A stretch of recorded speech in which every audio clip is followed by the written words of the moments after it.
Demonstrators took to the streets of Tehran, protesting the breathtaking plunge of the rial. Riot police fought with protesters and clamped down on black market money changers in the first public protest over Iran's collapsing currency.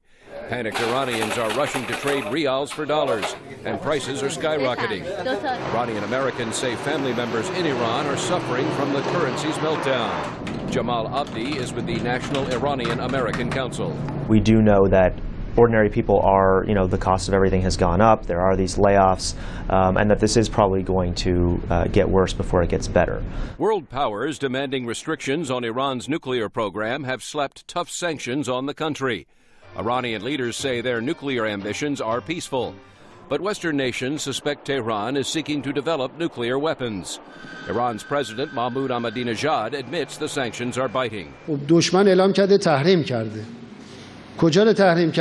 Enemies have managed to reduce our oil sales, but hopefully we will compensate for this. Sanctions have forced companies in Iran to lay off workers. Many ordinary Iranians are uncertain over whether to blame the West or their own government for the chaos in the economy.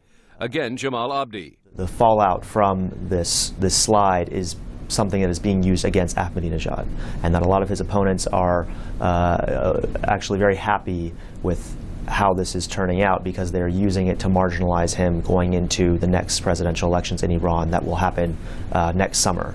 The United States and dozens of other countries held war games recently in the Persian Gulf, and Israel has threatened to attack Iran if it moves to build an atomic bomb. The U.S. strategy has been to use sanctions and diplomacy to convince Iran to accept safeguards on its nuclear program. U.S. Secretary of State Hillary Clinton states the goal. To reach a peaceful resolution of the many legitimate questions that surround their nuclear program and ambitions.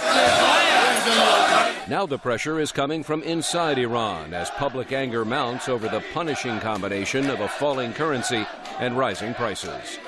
Meredith Buell, VOA News, Washington.